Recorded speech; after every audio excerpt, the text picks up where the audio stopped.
دلوقتي هنعلمكم اتيكيت المذاكره.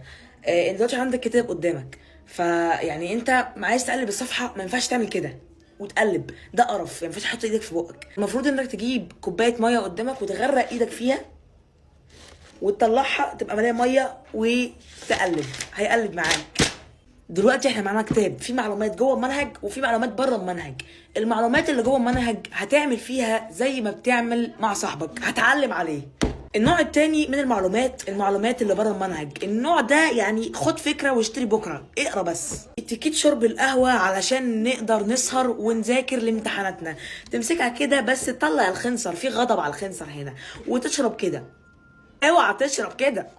دلوقتي نقدر نصحى اكتر من 36 ساعة عشان الامتحان. اخر خطوة بسميها شايل مسؤوليتي على كتافي. بتطلع المسؤولية واحدة واحدة واحدة كده، تمام، وتنزلها عليك وتحطها قدامك. حط المسؤولية قدامك عشان تعرف تخلصها، وطبطب على مسؤوليتك.